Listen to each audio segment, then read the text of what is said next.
All right, this is a regular meeting of the Norwich Planning Commission. I'll take a motion to approve the agenda. So moved. Jeff? Second. Second. Bob, second. Any discussion on the agenda? Jeff? Yeah, what is it? What does DRB interim guidance mean? I plucked that from the last meeting where we were talking about housing, and it was news to me, or it was thought provoking to me, to the issue of if we know we're going to change something, or if we know the state regs say something different than our zoning, how do we stay in sync with the DRB? So do we say to the DRB, hey, we're looking at these 5 things, they may change in the next X number of months? That's the topic, and I don't have the answer or whatever. It came up on the last meeting and it seemed like an interesting topic, so I put it in under the housing umbrella, just because that's where we were talking about it, but that's what it means. Yeah, so if I wanted to strike it from the agenda, I would probably still bring it up in the court. It doesn't have to be on the agenda. I'll bring it up as a conversation point in housing, just because I'm curious as to the status of that. I don't care. yeah, the DRB has to adhere to our current rules, our subdivision regulations, and zoning ordinance. Whatever else is going on is independent from the DRB, and they can read our minutes. Yeah, okay. Well, I mean, I'm fine striking it from the minutes, from the agenda. It's something that I think about. I'm just trying to make sense of it. It's just okay, that's what I meant. Question. And if that's the answer to it, then fine. But that's all I meant by it. Any other discussion on the agenda? All those in favor of the agenda as amended? Aye. Aye. Unanimous. Mary is hiding. As long as it's unanimous. I said aye. And I said aye. I know, Yeah. I heard you. I was just saying, my read of the Yeah. new open meeting law, Mary, is that if it's a unanimous vote, don't need to do a roll call. As soon as it's not unanimous, then you do, which is how I've been playing it. So that's where I got to. Okay. First item on the agenda, correspondence, which is easy because we don't have any. So we can go over that. And then zoning change. Yeah, Jeff? Yeah, Jan, first item would be public comment. There's nobody here from the. Oh, I'm sorry. Yeah, I have Yeah. a short notes. No, You don't no, have you- anybody in there. We have Nope. Peggy's online, but she does not have her hand raised. So I do not see public comment for items not on the agenda. All right. Correspondence now. So we'll jump to number 4, zoning changes for housing. And I just wanted, so really the only thing in the packet other than the minutes is a high-level summary from Bob of his conversation with Jeff. And one point that I added about parking spaces, but the request or the starting point here coming out of our meeting with the Affordable Housing Subcommittee was to continue to put time in, substantive time into zoning bylaws and subdivision regs that could either be changed to encourage housing or not in keeping with the current state regs. And so Bob or Jeff, if you want to talk to this that's in front of us, that'd be a good starting point. Sure, I'll hop in for the beginning of it. I mean, I don't know that I'll say all that much beyond what's right in front on the message that I sent to Jan.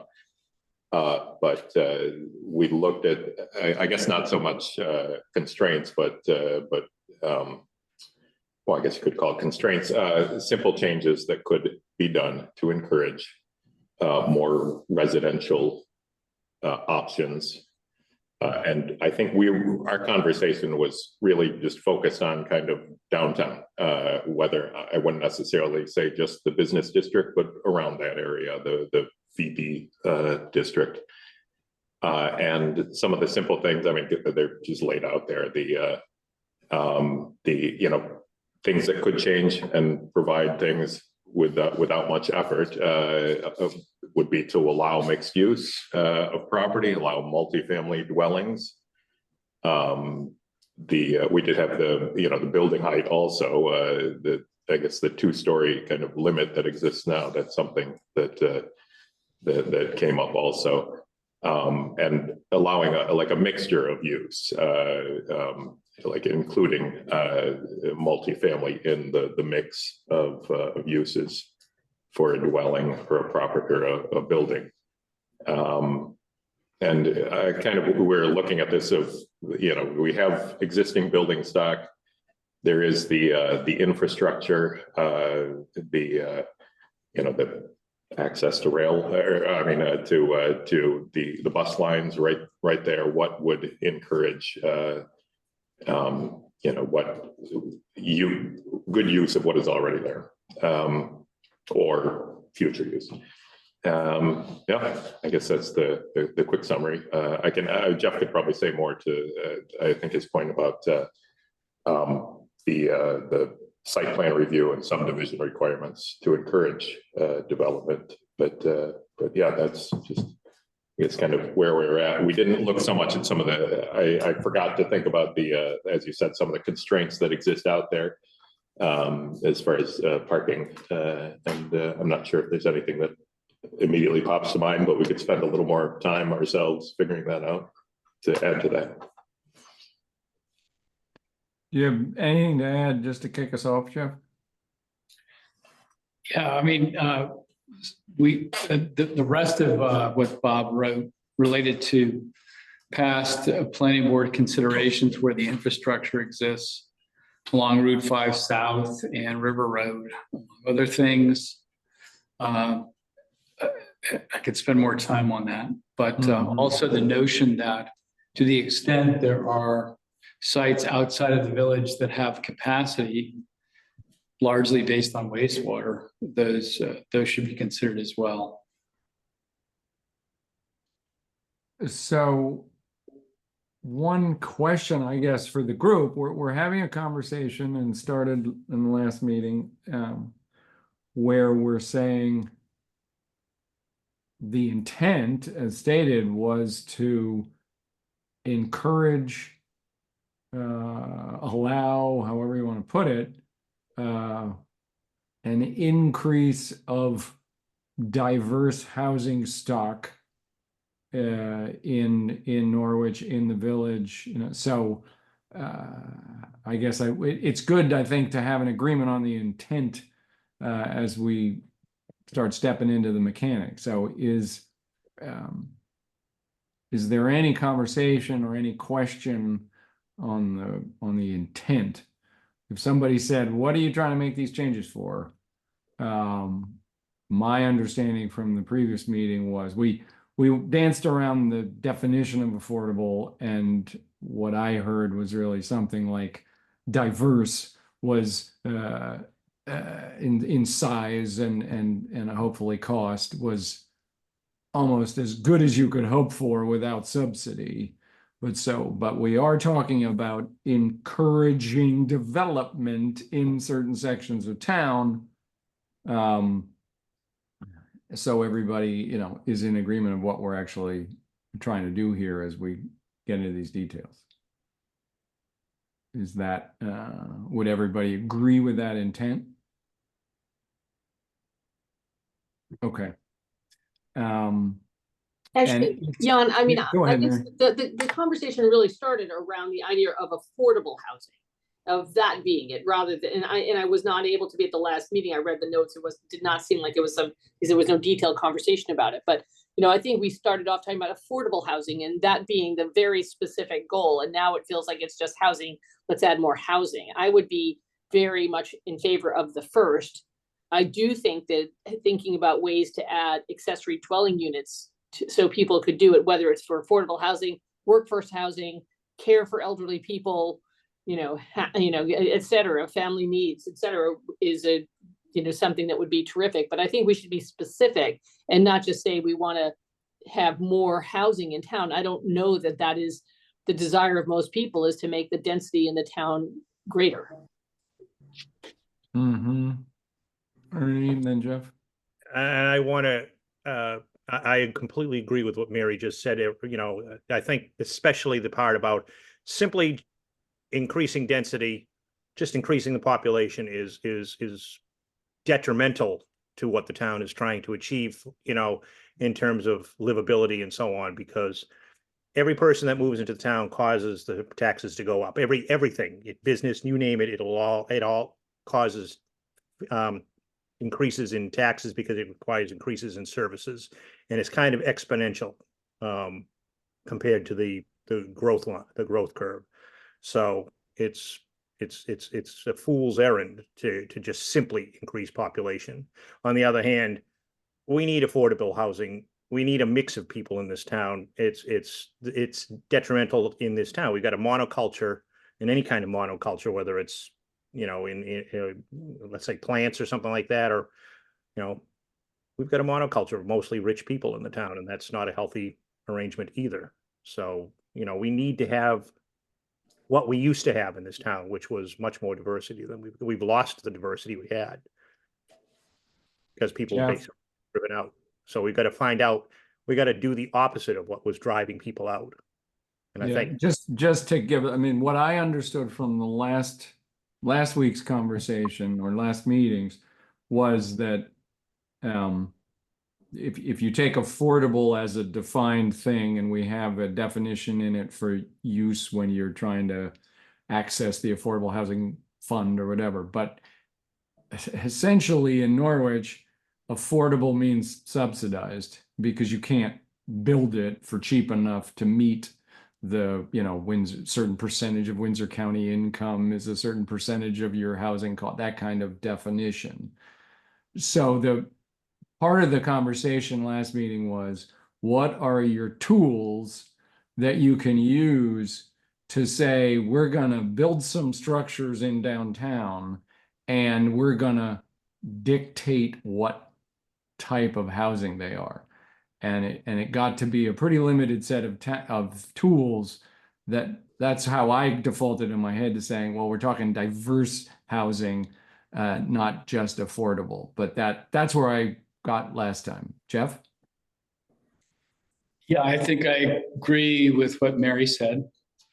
Not sure I agree with what Ernie said, other than when he said rich people are not healthy. And then to your point, Jan, I'm not sure I fully embrace what you just said. Last time around, Brian Loeb and Jeff Lubell talked about the benefits of increasing housing stock, which I didn't agree with. Personally, I would like to see us leverage affordability, which I don't think has anything to do with subsidized housing.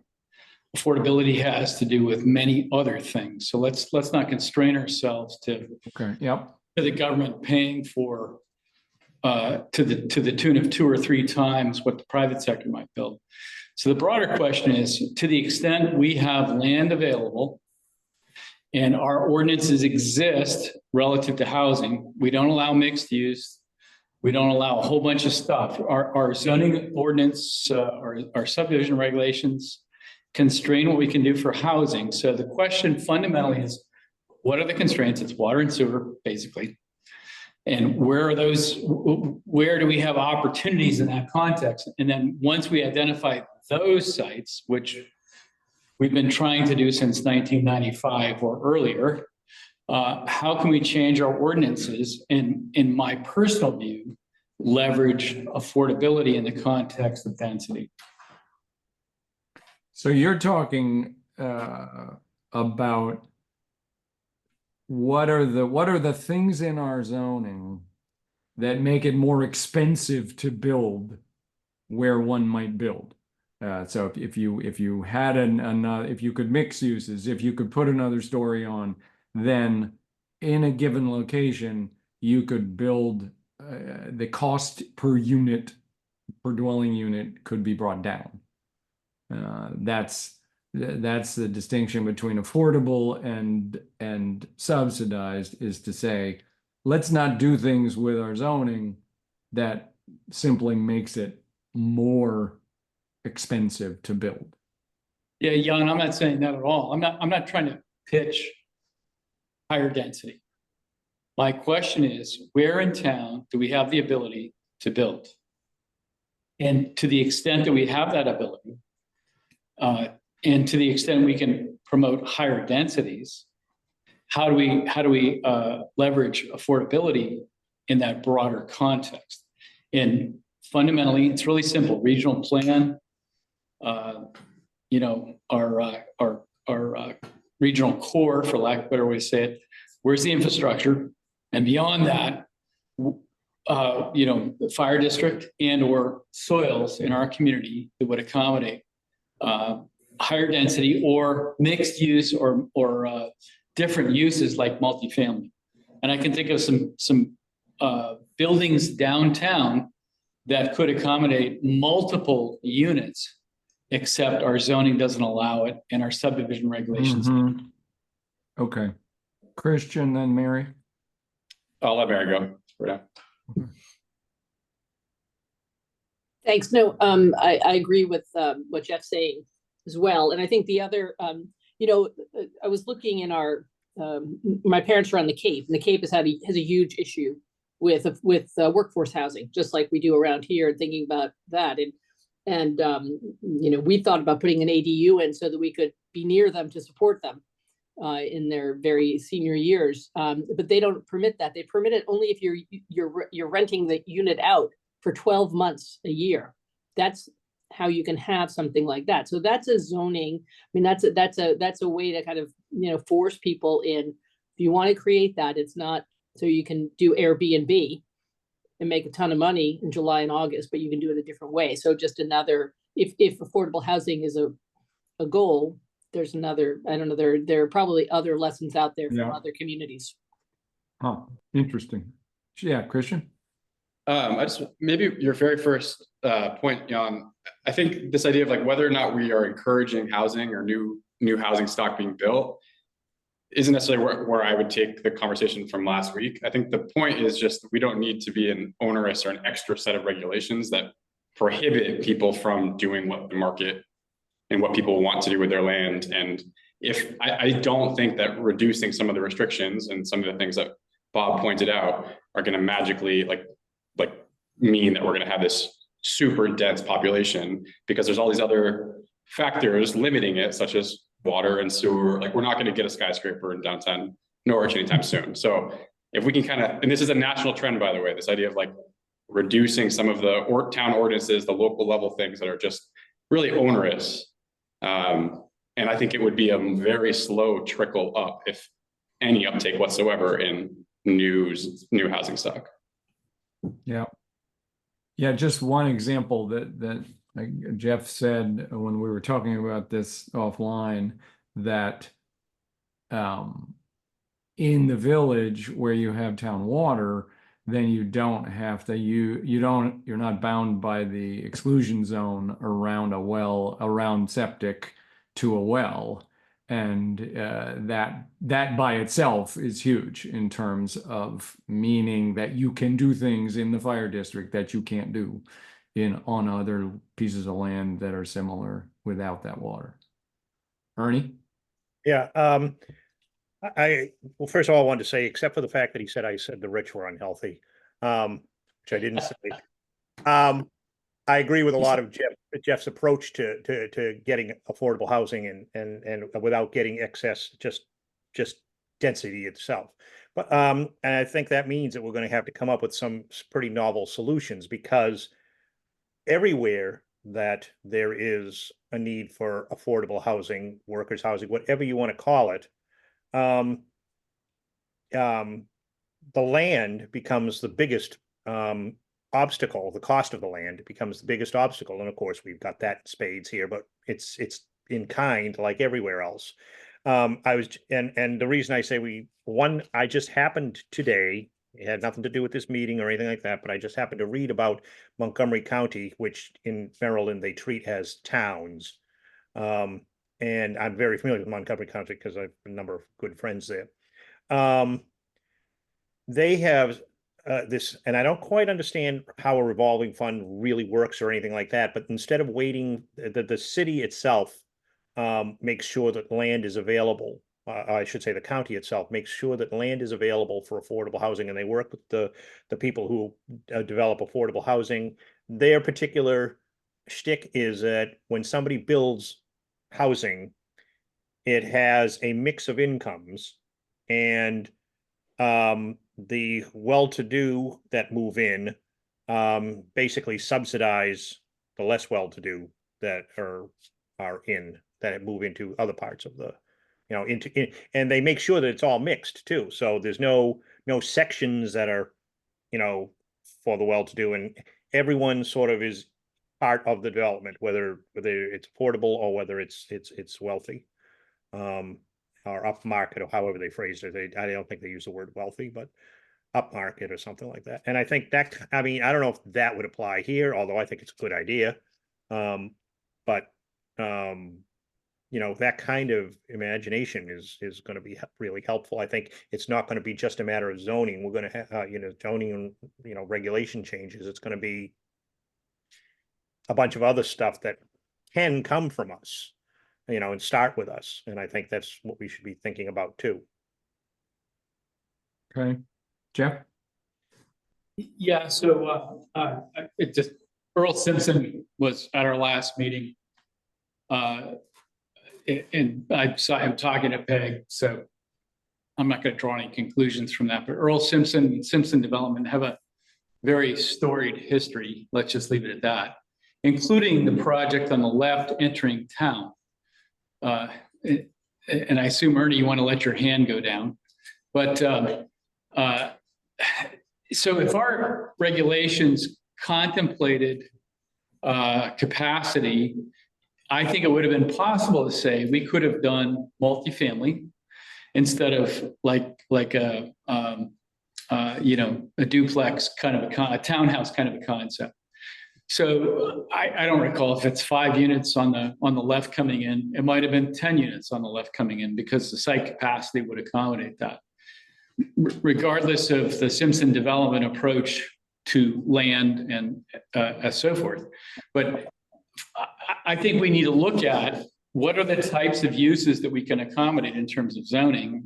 And I think it needs to be, if your site has the capacity, whatever that means, what might we allow? And that's governed by things like, density, use, multifamily, building height, that sort of thing. Those are the kind of things I think we need to look at. Mm-hmm. Vince?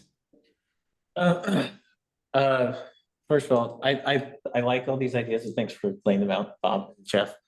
I think we kind of have a couple different situations and conversations going on at the same time.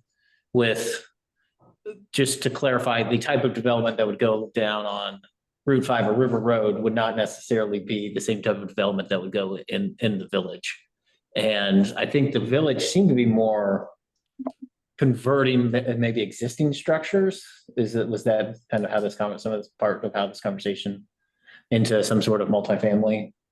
I think that's kind of how it started. Okay. We keep talking about the low hanging fruit of the existing buildings that, we're not talking about big development or big costs, but what is there and is just constrained. So, yeah. But something with what exists now, if you subdivide that into 4 units, that's just going to inherently be, if it's 800 square feet or whatever, I don't know specifically about it's going to be inherently more affordable than anything else that is out there, just based off of the type of unit that it is. And there's just not much like that that's available. So that would be a very useful step. But since we have so many, we almost have a couple different situations happening. I just want to make sure we're all kind of voicing our opinions accurately on what those are. Yeah, Jan, if I may, Yeah, Jeff? I want to get back to what Mary said, which I agree with. So let's say I've got 1 unit and we're going to change the rules to allow 4 units. I'd like to be able to say something like, okay, that's fine as long as one of those is affordable.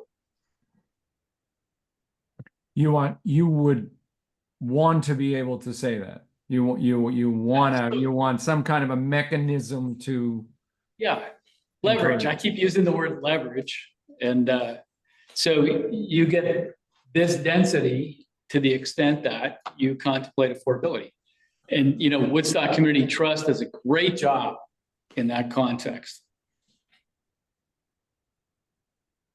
is there, so I understand that's one example of using leverage to guide it towards the affordable, which it sounds like everybody is agreeing with. I'm trying to picture the creative ideas for, you know, if it's more piecemeal. So if it's like somebody wants to make a duplex out of a simplex, or put an ADU on, to Vince's point, at some point, a small ADU is going to be a cheaper thing to rent than a full-size house. So that diversifies the stock. But if I'm just making 1 extra unit going to a duplex, do we require one of the 2 to be affordable? You know, it's harder to do piecemeal than it is if you have a 10 or 12 unit thing and you say a third of them have to meet this criteria, and it's one lump thing that you're doing all at once, you have more leverage, I guess. But there've got to be creative ideas out there that other people have used that have leverage even on single things more piecemeal. If we just look, I mean, I think the list, to Christian's point about don't add an extra set of restrictions that are onerous, and you just go down the list that is in this email, you know, allow higher density, allow mixed use, allow multifamily, allow, you know, leeway on building height. If we just put that on the table as a proposal, to say, look at the bylaws of the subdivision regs and change that. You know, to what degree is that moving us in the direction we want to go? And what do you have to bundle with it to maximize your leverage? You know, however you want to put it. Because if we waved a magic wand and boom, those 6 bullet items happened, would we be, you know, halfway to where we want to be? What do we have to, what else do we have to talk about, think about? And the parking one being another one. I mean, I think that we heard about a couple parking spaces for adding an ADU and you're screwed in the village. Jeff? Yeah, so we need to delete the parking heifer dust. I don't necessarily think we have to look at, so this is going to be an incremental process. So if we say, okay, how are we going to change the zoning ordinance to contemplate the list that you just read through, Jan? And I want to come back to classification. Let's see if we can't sort of plow through that and then maybe tie affordability to it. The classification question is a function of Hanover, Hartford, Lebanon.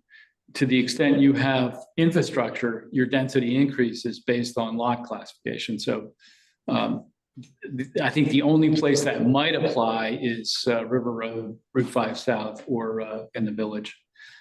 But anyway, my suggestion would be, let's look at the zoning ordinance and the subdivision regulations, and they're tied, to see how we might make modifications in consideration of these bullets. Are there, some of these are already needed to be in accordance with state regs? Is that true? I know the duplex, you can have a duplex anywhere, you can have a single family is part of the state regs, but are some of these other ones required by the new state law? My belief, Jan, whatever was just adopted by the state, I was talking to Allison Clarkson recently about the Senate bill, whatever, that Yeah. got passed. It's a function of municipal infrastructure, including water and sewer. And Yeah. I encourage her to contemplate expanding that to either or, water or sewer, or site capacity. So right now, I'm not sure that that bill applies to Norwich. So if you, I'm not either, and that was my question. I do know that they have regional commission or some state thing has a map that says, see how your town relates to that law. And if you zoom in on Norwich, it shows the village district. It outlines it and says that it is affected by the law, and it can have a certain number of new units, or it doesn't in any way tell you how you're going to get there, or like wave a magic wand to make it happen. But there was some identifying characteristic about our village district that was flagged in the mapping exercise coming out of that law. Well, Jan, my perception of the law says water and sewer. We don't have water. This, I think, was based on the village designation, not the infrastructure, but yeah. That's fine, but let's get beyond that. So Yeah. my suggestion would be, regardless of what the state law says, let's revamp our zoning ordinance and our subdivision regulations to accommodate what makes sense based on capacity.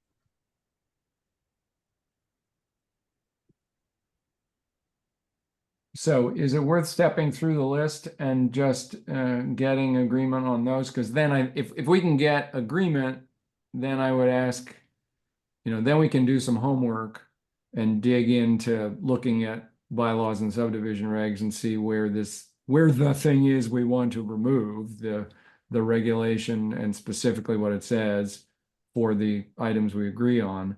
And then the other exercise, I think, is to do the creative planning exercise where you say, if we made this happen, what does it look like built out? It's always a zoning ordinance question. What does it look like if people followed the rules and actually did this? And is that really what we wanted? So both of those. So is it, can we just step through these, make sure we all understand what we're talking about and whether they're all sort of equally desirable to talk through. So density is the simplest and theoretically the simplest and the first, allowing higher density. So whatever is allowed within to your point, Jeff, on a specific site, we can change those density limitations. And we can just step through for a minute here. So, because I want to make sure everybody understands what we're saying and if there are any that are kind of different in perception. So mixed use, to me, that means, correct me if I'm wrong, but that's like if I've got a hair salon downstairs and somebody wants to have a house upstairs, that's currently not allowed. Because my understanding from this list is these are things that we believe are not currently allowed. They're limited by today's regs and we think would be worth taking that limitation away. Is that true, Jeff? There is some opportunity for mixed-use development in our current zoning ordinance. The broader question, and we came to this because of the farmers market proposal, and frankly, what the planning commission's thought about for years is, how do we create this district, whether it's commercial or something else, that accommodates mixed uses, which could be applied to a commercial district and or the village. So right now, our mixed use opportunities are relatively limited. So the question would be, to what extent should they be expanded? Okay. So that mixed use, whereas I was interpreting it by building, you're saying that is also a term for discussion around districts. Yeah, Jan, as Ernie pointed out, very appropriately and pointedly, we need to look beyond one parcel to avoid any spot zoning. Mm-hmm. Okay. Multifamily, just to define. So what does that mean specifically, and do we currently limit it, and what does that limitation look like? Currently, there's no multifamily allowed in our community. Basically, we have 0 lot line units, which means townhouse, townhouse, townhouse, like Earl Simpson's development on the way into town. Multifamily means you've got an apartment below, apartment above, 2 different tenants next door, apartment below, apartment above, 2 different tenants. That's not allowed in our zoning ordinance currently. So even if that was a single owner of a 2-unit structure, you couldn't have 2 rental units just rented to 2 different families? No, it's got to be a mother-in-law, father-in-law. Oh, You know, we don't allow multifamily. interesting. Yeah, I mean, this is the kind of thing that I think is really worth looking at. I mean, because that surprises me. I'm sure it surprises others, and we need to ask clearly if that's where we want.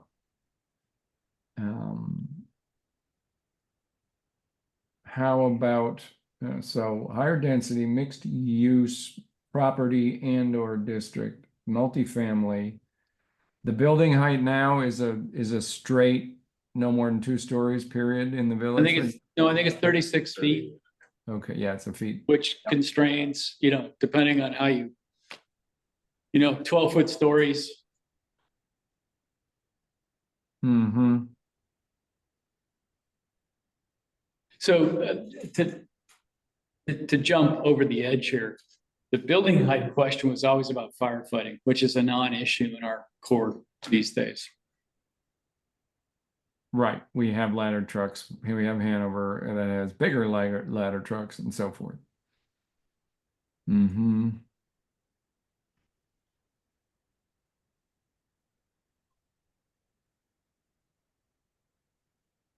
And then the parking one is simple, but pretty onerous if you're in the middle of the village and you got to come up with a couple of parking spaces. Yeah. Okay. Can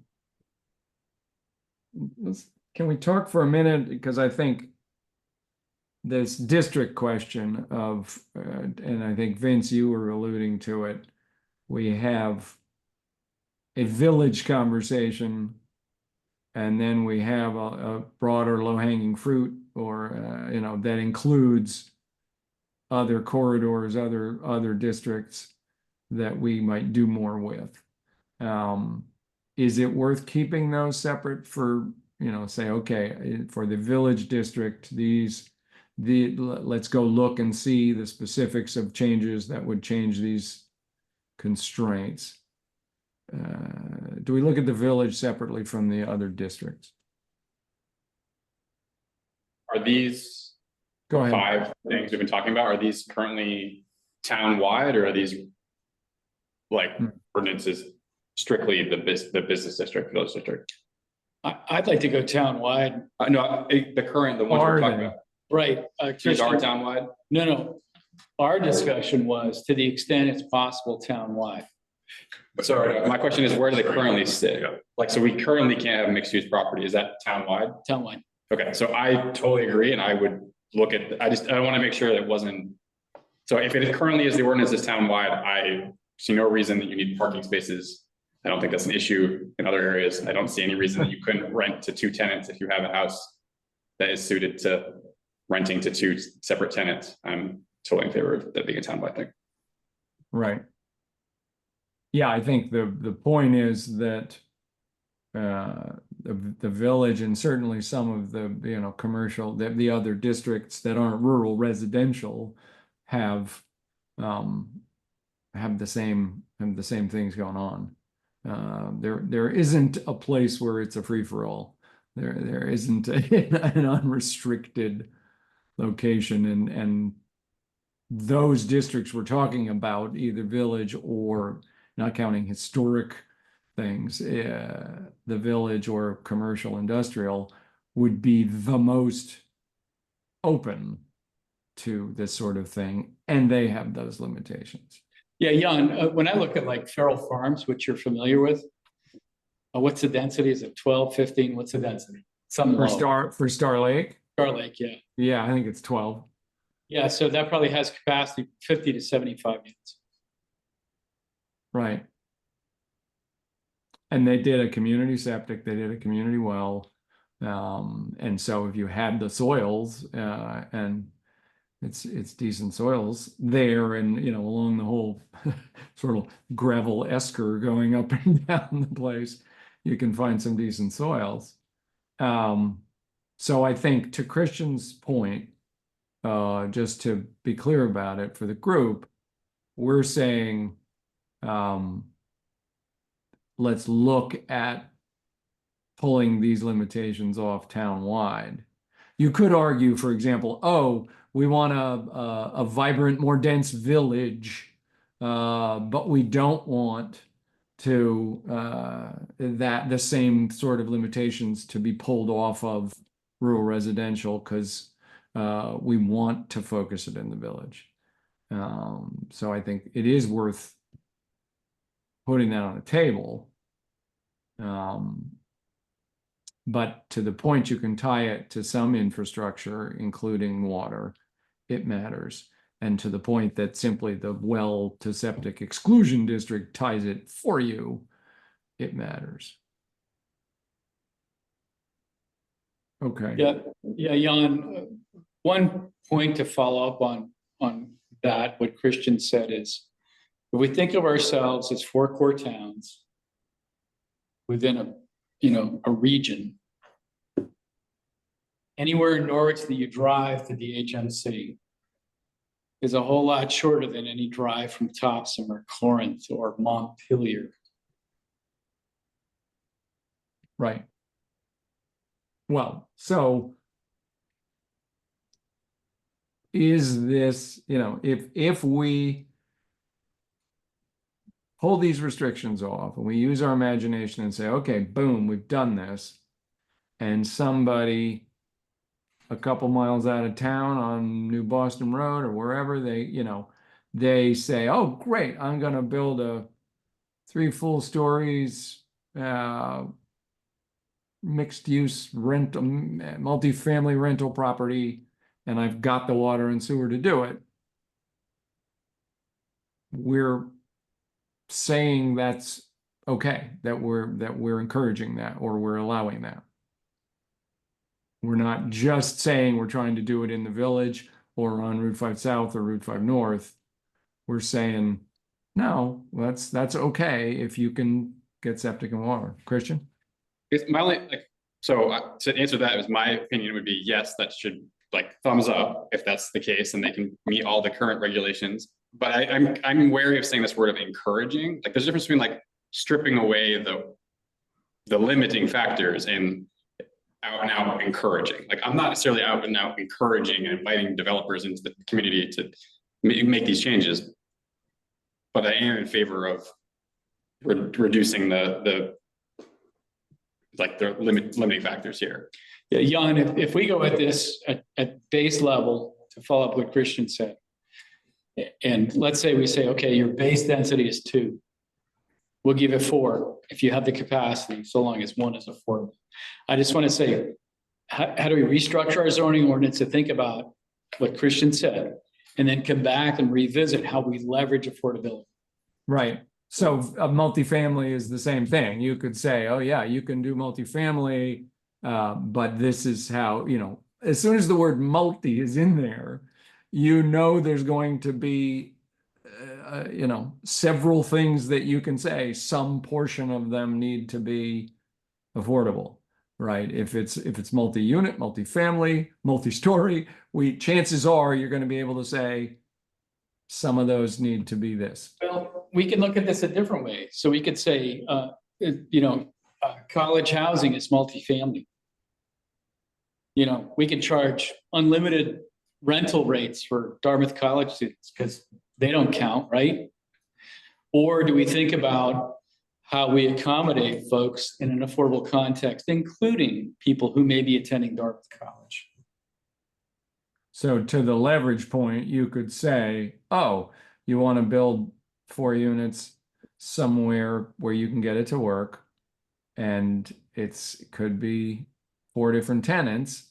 And you may have 3 sets of Dartmouth students subsidizing the 4th unit that has limitations and has guidelines on it. Well, the Dartmouth students could be the affordable housing. I mean, you get a graduate student in there, or you could have I do think that we're getting into the land of unintended consequences of thinking about having us be the, a Dartmouth housing alternative in the town. And in terms of the conversation, the idea of doing it town-wide sounds sort of fun. In my mind's eye, I think start with thinking about the village and think about how might this play out and what are the intended and unintended consequences. That's where if you're thinking about affordable housing, that's where transportation is, all sorts of reasons to have that be in the options for multi-use, et cetera, and for not turning into sprawl. And then think about, all right, are there other areas in the town we should look at? So I guess I would be more incremental in how we would think about that. Thoughts on that? And Mary, just to clarify, is it village or village and some of the places that are already zoned commercial industrial or that are, nearer to transport? I would say generally village, because if something's already zoned industrial, then you still can't do multifamily housing on it, I guess, but so. Jeff? Yeah, on the Regional Planning Commission, the regional plan talks about infrastructure corridors like Route 5 north and south, among other things, even Route 132. So it contemplates, core towns to the extent that I'm not sure there can be sprawl in Norwich because we're so limited. Sprawl, I think, would be defined in the regional plan in the context that if you're pushing units outside of the 4 core towns, we're mandating sprawl. Our current ordinances mandate sprawl. Meaning we shove it to Tunbridge or somebody farther out than Norwich. We shove it an hour and a half out and more. We right now our ordinances say sprawl, sprawl, sprawl. Right, because we take what's at the core and make it very difficult to populate. I see.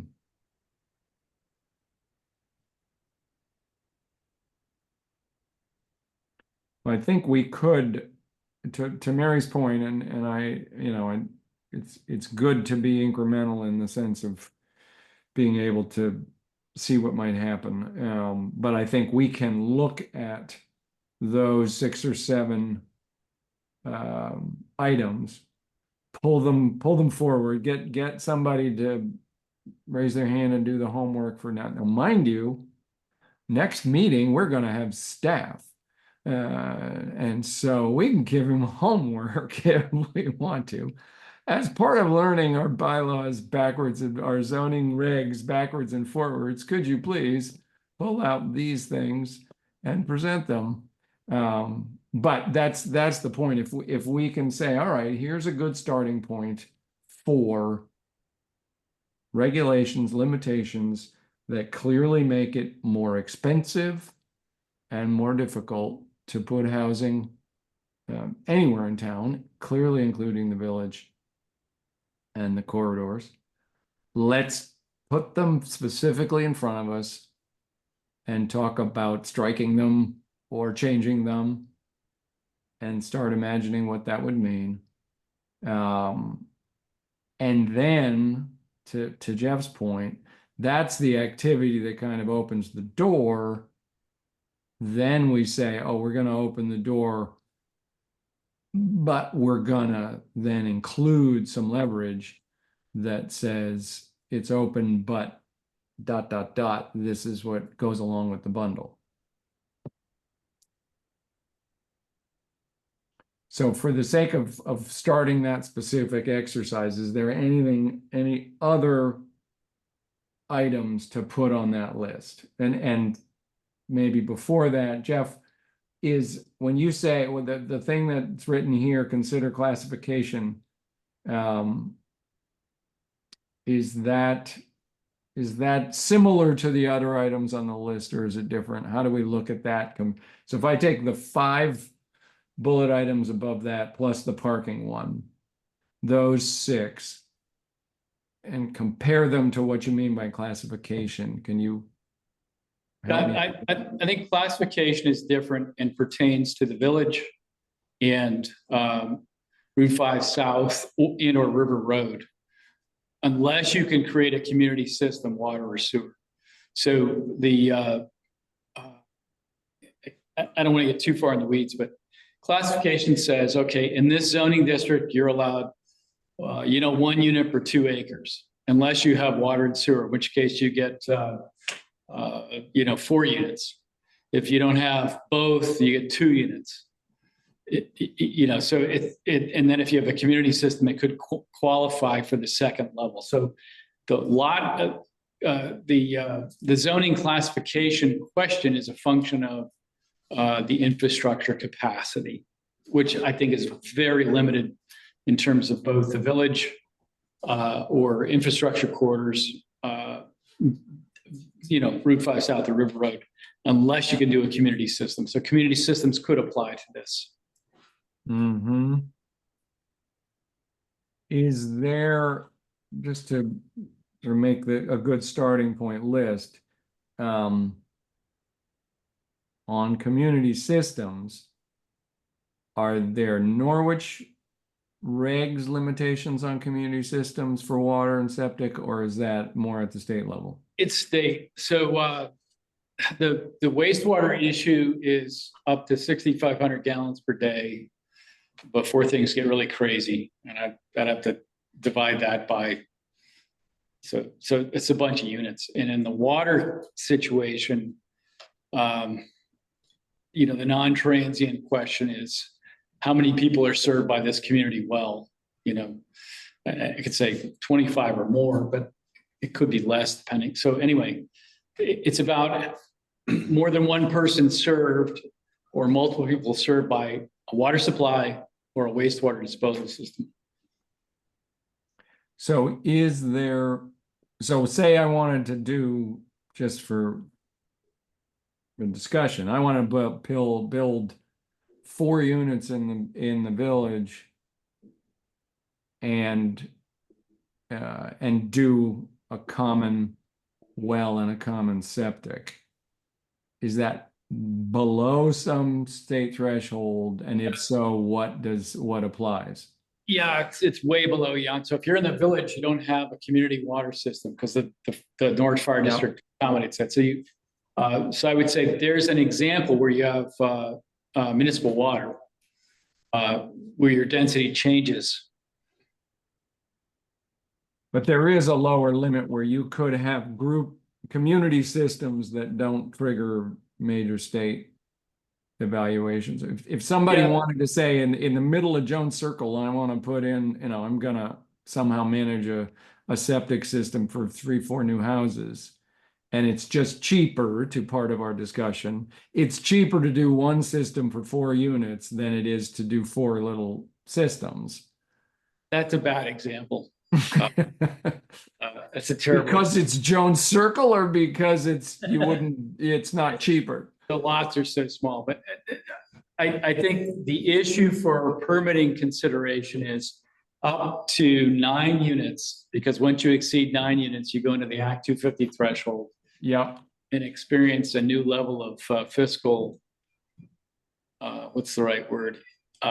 Annual, constraint, yeah, my annual physical. You get a really in-depth physical when you go beyond 9 units. right, okay, So otherwise, it's anything in the village, water-wise, yeah, yeah. put as many as you can into the sewer. Okay, but clearly we have town regs, because if somebody wanted to do 9 units or 8 units in the village and they could miraculously find the place to do it, we would have zoning regs and subdivision, all the ones that are listed, that would stomp on you. Yeah, quite- so Earl Simpson's project on the way into town, if it's 5 units hypothetically, could have been 10.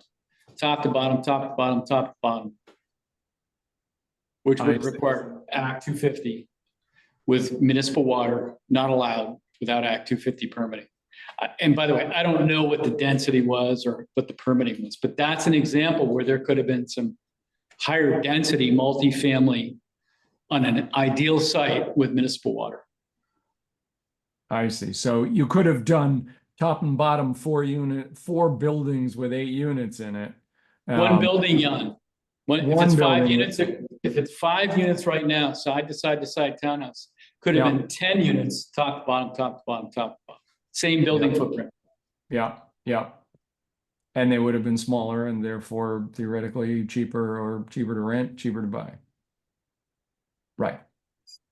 And then we could have said 2 or 3 of them need to meet certain criteria. Yeah, yeah, okay. So I think that's very helpful. I think it's a good conversation.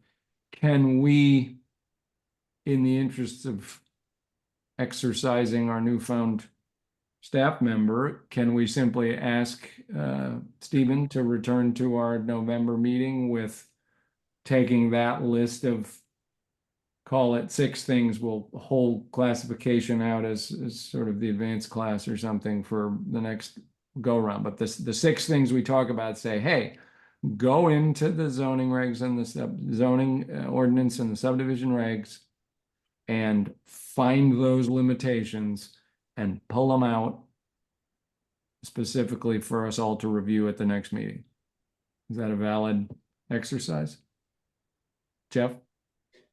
Yeah, my personal preference is that we continue with work groups on the planning commission. And largely because our planning commission members don't know what our zoning ordinance says or what our subdivision regulations say. I don't know, Stephen. I've got experience with, many staff members over the years. What I'd like to be able to say to the staff members, this is what we want to do, make it happen. In this particular case, if we have a work group that would continue to say, this is how we can modify the zoning regulations and educate ourselves more. So let me say this. When we went from the planning commission that was developing the regulations, so town plan, zoning regulations, subdivision regulations, and approving project applications to planning commission with only those esoteric elements in the DRB, our planning commission lost track of implications, understanding, et cetera, of the rules and how they'd be implemented. And I'd like to encourage us to get back to that so we can better support the DRB. Okay, so what you're proposing is a working group, and I would certainly prefer at this stage, for the sake of not fighting battles we don't have to leave it as pose it as a working group of planning commission members who want to be able to focus on this, depending how many that is, and if we make it a working group that then warrants meetings and plays by OML laws, that's fine, and we just make it so the official members are PC members, then it's similar to the solar siting subcommittee at that point. What do people think relative to doing this? So having it in full PC meetings, or a working group that's coming back occasionally? What's the preference? Ernie? I would prefer that the entire board be involved. I mean, the working group seems to be a way to get some focus, but it so far has, except for the solar one, it kind of, this is really a bunch of controversial matters. And I think that everyone it would be better if everyone's here because we all have different ideas. So I think that's the strong suit for this group, and I think that everyone should be working on these as a working group. It's not, we got 5 people, for tonight, for instance. I mean, that's all. You don't need that. You don't need to focus it any longer, because from my point of view, that becomes a little too authoritarian. It's not the right Christian? word. I can't. Christian, yeah, okay, Christian, I would try to, if maybe the best way to do is strike a balance and keep it as a full group, but we have to, I think in order to push this along with other agenda items coming up, I think we'd have to meet like we did last time with like maybe one meeting a month that kind of moves the train forward, and then a second meeting that, even if it's shorter, that focuses on this specific Yeah. topic. yeah, I do think that, so the special meeting, the special meeting of the full PC, just so we don't, the complexities, there's a certain set of baggage associated with a separate group in terms of, then Pam's warning, a meeting of a different named object, and there's certain complexity to it. If we said, oh yeah, we're going to do a special meeting of this group, it doesn't, we need a quorum. We need a quorum, and a quorum of this group is going to be bigger than a quorum of a smaller one. But anyway, we could have the 4 people who could make it to a special meeting time focus on this agenda item, and leave it that way, at least for another couple conversations, and then see if we want to parse it out at that point. Okay. All right. So, does that warrant? Yeah, Jeff? Yeah, no, I think Bob needs to buy me beer so we can continue to do our little thing. Yeah, I mean, As long as you don't have too many friends at the inn. At the No, it's same just the 2 of time. us. It's his turn Yeah, now. I'll join. I'm interested. Well, we can do 3. That's okay. Oh, just because. Yeah, you can do 3. Bob? And then Ernie? but I would suggest, yeah, instead of, I mean, I would not mind trying to make some headway on what this would look like for, village business, village residential 1, village residential 2, all that, how this would change those things, the regulations as they stand. Have the conversations, a few conversations with individuals, and have something that can be looked at and discussed at the next Yep. meeting, as opposed to having a like group discussion on the whole of the whole PC. I would not mind. I mean, I'm putting my hand up to do that part of the work, so we have something in front of us to discuss. I'd say for the whenever the next meeting may be. Yeah. Or just a second, Jeff. Ernie was up. Yeah, I just wanted to say that the purpose I'm on for me to be on the planning commission is exactly what this working group is about. So I would want to be involved in that. Whether it's the whole group or a word. Whatever way. Right, right.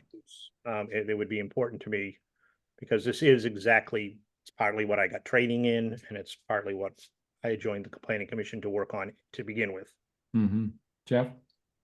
Yeah, I just would like to express my appreciation for folks like Christian, Vince, Bob, and others on the screen, with respect to their humility to acknowledge they don't know what our zoning ordinance says or our subdivision regulations say. And that's a wonderful thing. And so it's in the context of how do we learn, how do we grow, how do we embrace, what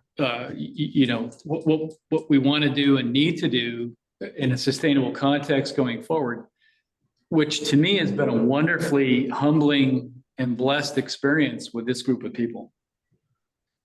So to that, I would second that, Jeff, certainly, and I would ask, then I would suggest so no, I don't think I'm hearing a consensus to set up a separate working group right now. Okay.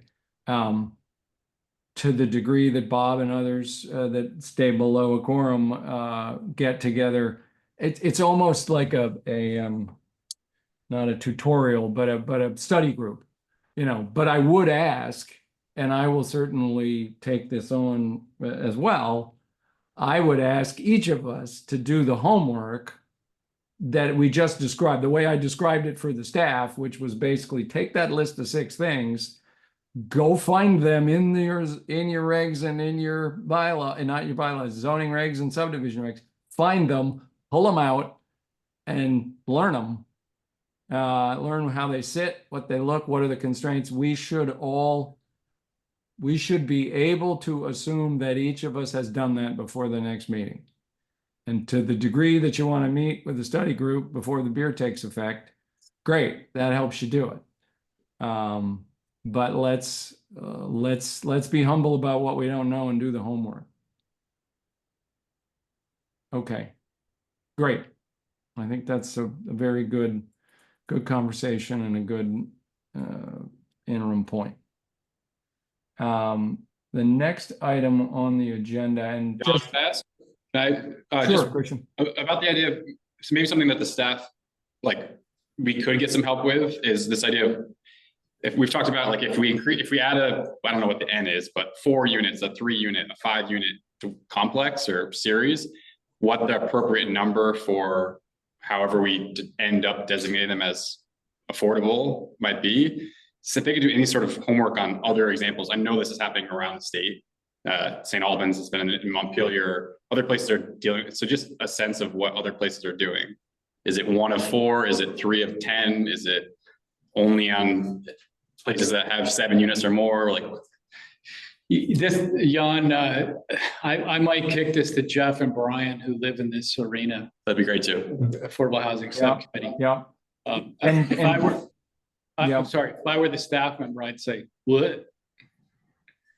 Well, I think it is, if it's stuff like, if it, the legwork that says go find other town examples and put them in front of us, I think that's a legitimate request. I don't think we need to get it out of the starting gate when we've got resources in town that are already out of the starting gate in the Affordable Housing Subcommittee. So that's true, because I think what you're saying, Christian, is one piece of the leverage, Right. and it's, what percentage is typical to use is one small subset of what are the creative methods of leverage that are used out there to take some percentage and steer it towards what we would call affordable. So either of those is a good, say, okay, who knows, like Jeff and Brian, and can pull that for us, and then we can work with that. So I think we should use that the resource we have, and then we'll get a feeling for the novelty of staff and how we use them over the coming months. The other one specific to those guys is that we do, from the last conversation, my understanding is that Brian at least, will be coming back with specifics on ADUs. That's a piece of homework that he's doing, and we'll have some content pretty soon. So that'll come across too. Okay. So we're all set on that topic for tonight. Great, good stuff. Capital planning, and just before I open it up, that big one, I'm just going to jump to 6 for a minute, because it's really quick and easy, just so it help us time ourselves for capital planning. The regional plan has been revised. I'm not exactly sure how seriously, but there will be hearings in early November. It's on their website. And so I would certainly encourage this group to do some more homework, which is to look at that new regional plan, And be ready to chime in with on those hearings, listen to the hearings. So that's what that agenda, it came in. I had a note from the regional commission just as I was writing the agenda, and I said, I just want to flag that to the group that it's happening. And I think Brian made a comment about it at the last meeting, but the regional plan is being revised. So let's all get up to speed on that.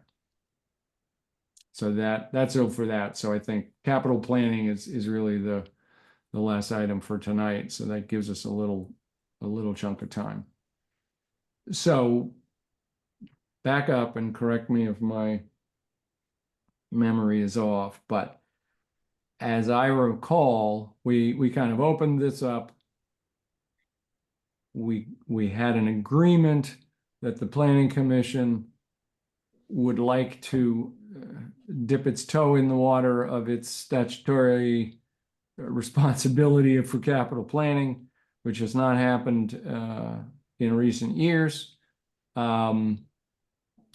We bounced a little back and forth with the select board on subcommittees, and they may set up a group to do capital planning, but we're not going to wait for it.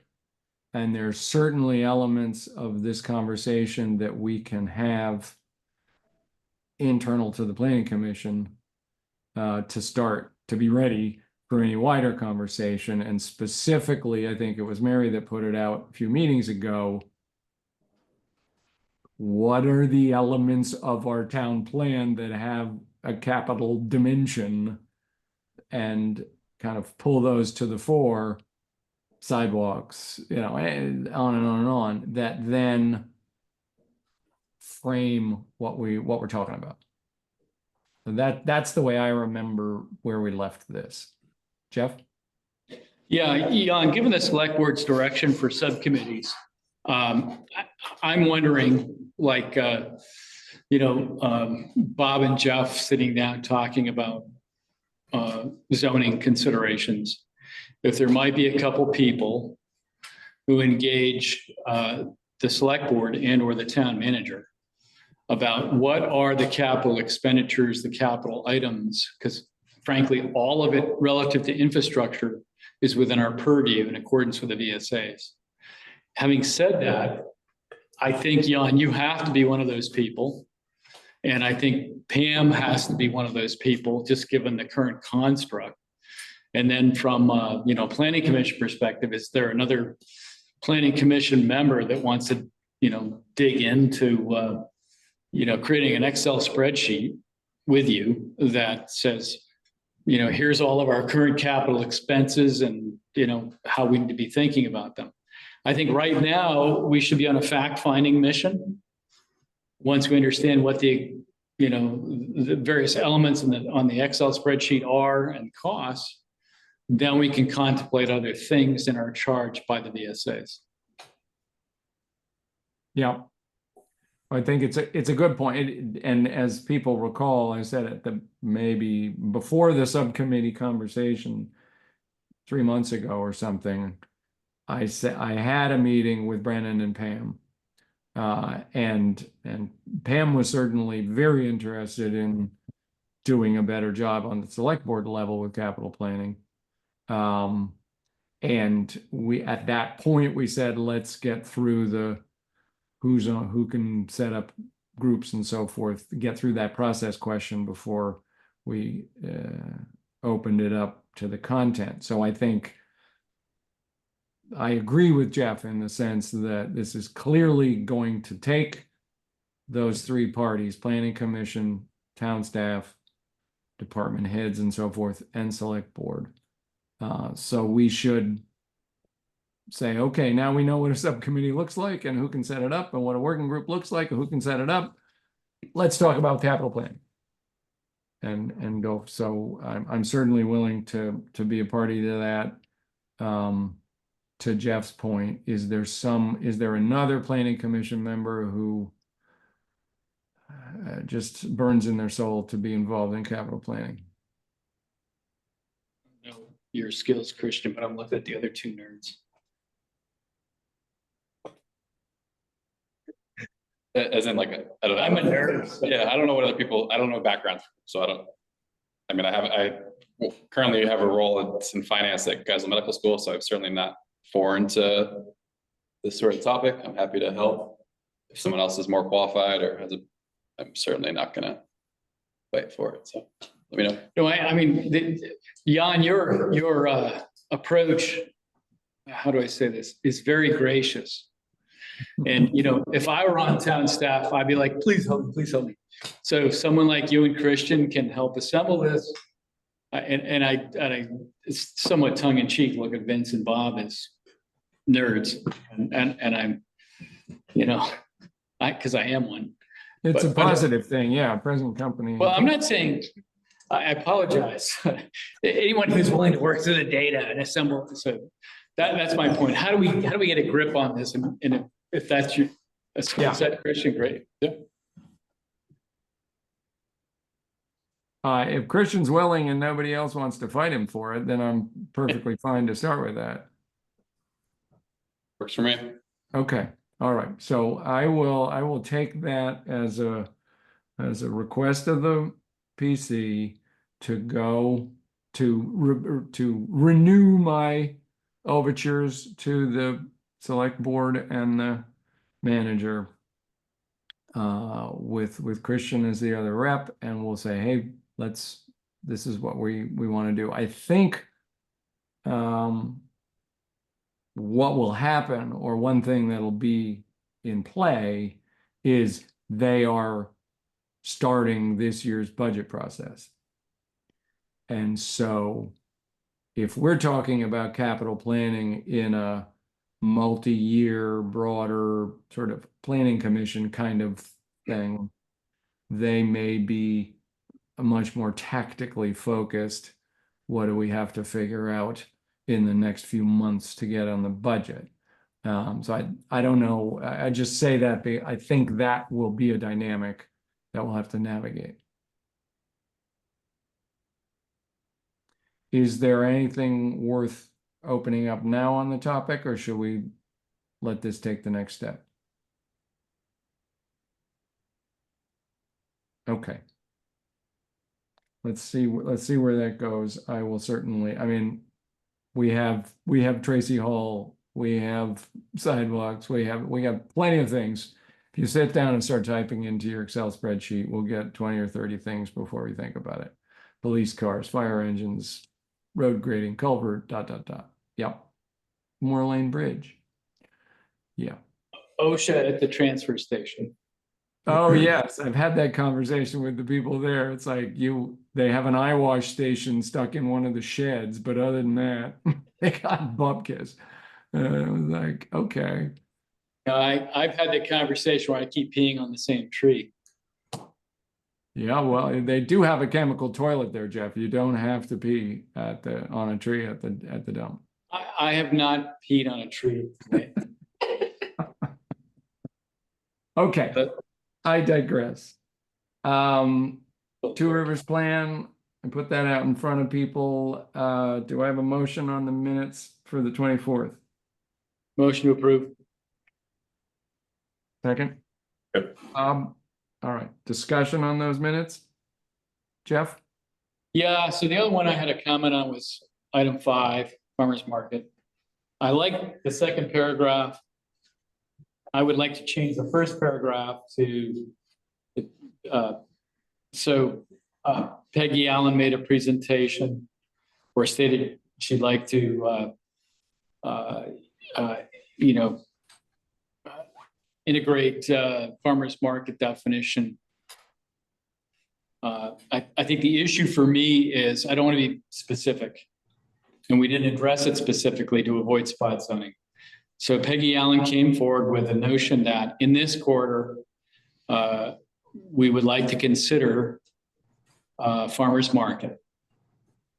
And we said, okay, we'll think about that as we rezone. The less specificity, the better from my perspective. What do other people think? I mean, first and foremost, it has to be an accurate record of what we actually talked about and how we talked about it, and then we can decide how to present it. Any other thoughts? This, it doesn't specify any site that we're discussing. It's just about the regulation of So the definition of, where does it say? the lot directly across Directly Route across. 5. Oh, the second, okay, I was looking at the second line. Okay, so you're having an issue with the first line. Yeah, I mean, I wouldn't even, I mean, our minutes are pretty vague. I don't have a problem saying there are members of the audience that supported the notion. Because we've got a list of people who were present. But I think it's fair to say that Peggy Allen has suggested, hey, given the current situation of the farmer's market, would you all consider rezoning for farmer's market on other properties? And members of the audience supported that. And then the second paragraph, the group had consensus to take this into account, blah, blah, blah. And I think to be accurate as well, the description was presented in the packet. So a detailed description was included in the packet. And whether you say that or not, that's part of the bundle that is the record of this meeting includes that document from the Farmers Market Association. Yeah, and I'm fine with that, even though I disagreed with it. You know, Well, it's unavoidably part of the packet. it's so part of the packet, so what? So here we are, we had a proposal, we're gonna take it under advisement. Keep it simple. Because I don't mean to. Go ahead. Yeah, Vince, where do you stand on the notes? I do love the word relocation. It's Yeah, a well, good word, that's what but- they're doing. I had to write it that way. I certainly, it's news. I will fix that, obviously. Love it. Do you have a proposed adjustment, Vince, from this conversation? Well, I guess removing the specificity of where the farmer's market is moving. Would it, instead of just strike in the lot across Route 5? Yeah, I honestly, I don't care what's said, we can't.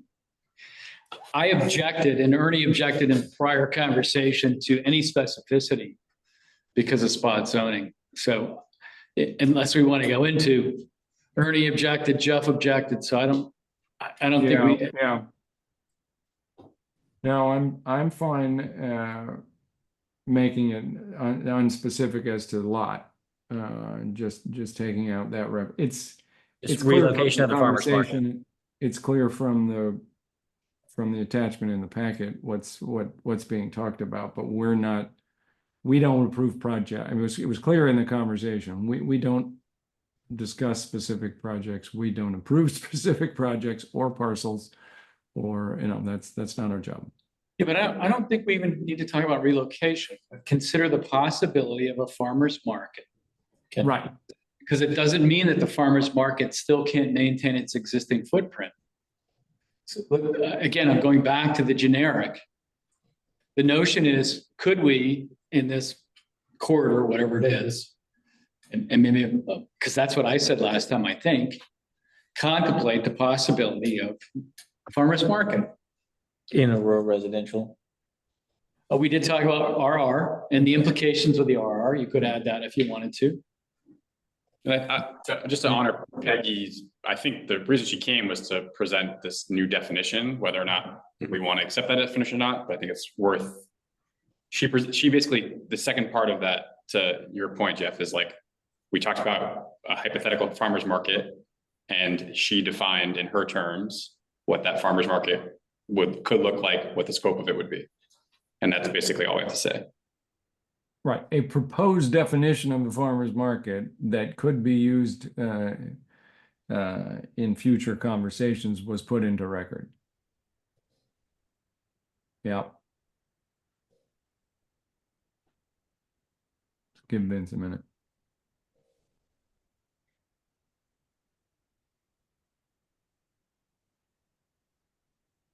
Okay. I was just gonna say, the group discussed the possibility of a farmer's market in a rural in the rural residential zoning district. And then Peggy Allen stated that she had worked with Kyle Katz to develop a definition of a farmer's market that could be considered for conditional use was put into record. And then Marcia leave that she endorsed, I guess, yeah, how do we handle the project proposals? That is also specific. Well, I- so I don't think you have to say I think the proposal, I don't think you have to say the project. That's fine. Okay, yeah, just the, Yeah. proposal, which was the definition. That's fine. Okay. Take out the word project and then then the last line is perfectly accurate. Okay. Okay. I will take a motion to approve as amended. Already done, Jan, so Oh, yeah. I think you can call the question, bro. We got discussion, we got it amended, everybody understands. All those in favor of the minutes as amended? Aye. I wasn't here, so I'm abstaining. Okay, Mary's abstaining, Ernie? Abstain? Okay. So we've got 5 yes, 2 abstain, Vince. Okay. Okay. So given that we've given ourselves homework, that we can fill whatever free moments we have, is it acceptable to wait next meeting for a regular meeting in November? Okay, we will be, just to catch people up, and Mary can say this too, but we didn't have a solar siting subcommittee the last 2 months. We have one coming up next week. So we would anticipate waking that back up and coming back to this group at some point soon. It wasn't worth putting it on the agenda for this meeting. All right. A motion to adjourn. Moved. Jeff, second. Second. All those in favor? Aye. All right, everybody. Have a good night.